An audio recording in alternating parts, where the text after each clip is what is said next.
टर्कीचं Apple boycott केलं कारण का तर त्यांनी पाकिस्तानला मदत केली पहिल्यापासून ते सुरुवातीपासून म्हणजे आपलं थोडंसं अतिरेक्यांना मदत करणं हे त्यांचं चालूच होतं. पण आता खुलेआम त्यांनी ड्रोन देऊन आणि स्वतःचं शिप पाठवून पाकिस्तानला मदत करते. मग आपल्या ह्याच्यात कसं आहे, दुश्मनाचा मित्र हा आपला दुश्मन.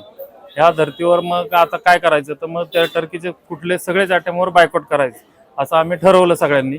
आणि मग आता आम्ही टर्कीचे सफरचंद आहे की जो त्यांचा 3 महिन्याच्या सीझनमध्ये 1200 ते 1500 करोड रुपयाचा टर्नओव्हर होतो, तो बॅन करायचा आणि त्यांची आर्थिक कोंडी करायची. ह्या हिशोबाने आम्ही सर्वांनी ठरवलं आणि बायकॉट करायचं ठरवलं त्यांना. या तुर्कीच्या ऍपलची मागणी साधारण किती असते? मागणी तशी असते, एक ऑप्शन म्हणूनच ठेवतात त्याला. कारण ह्या टाइमला कसं असतं की चिलीचे ॲपल येतात, इटलीचे येतात, वॉशिंग्टनचे येतात, न्यूझीलंडचे येतात.